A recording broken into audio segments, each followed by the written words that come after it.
Welcome to the Rim Break Rodeo. We hope this video helps. You're already mid-project, so stop at a stable point and complete the last full stitch. Leave a 6/8-inch tail from the old yarn. Once done, slip stitch into the next loop if that helps, and keep your hook in the active loop so nothing unravels. Then bring the new yarn alongside the working yarn and overlap tails for a secure join. Make sure to hold both strands together with gentle tension so the transition sits flat and ready for the next stitch. Now you'll actually join the new yarn. Loop the new strand over your hook and pull through the active loop to form a slip knot join. This prevents a bulky bump.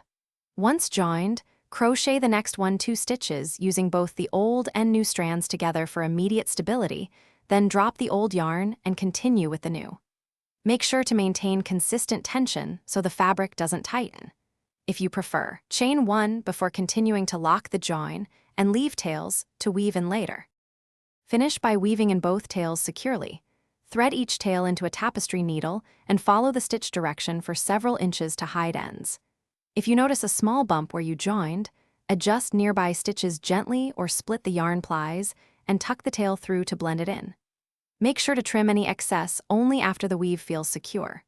Finally, block or steam the piece if needed to relax tension and make the join disappear into the fabric. Thanks for watching. Consider subscribing if we helped you.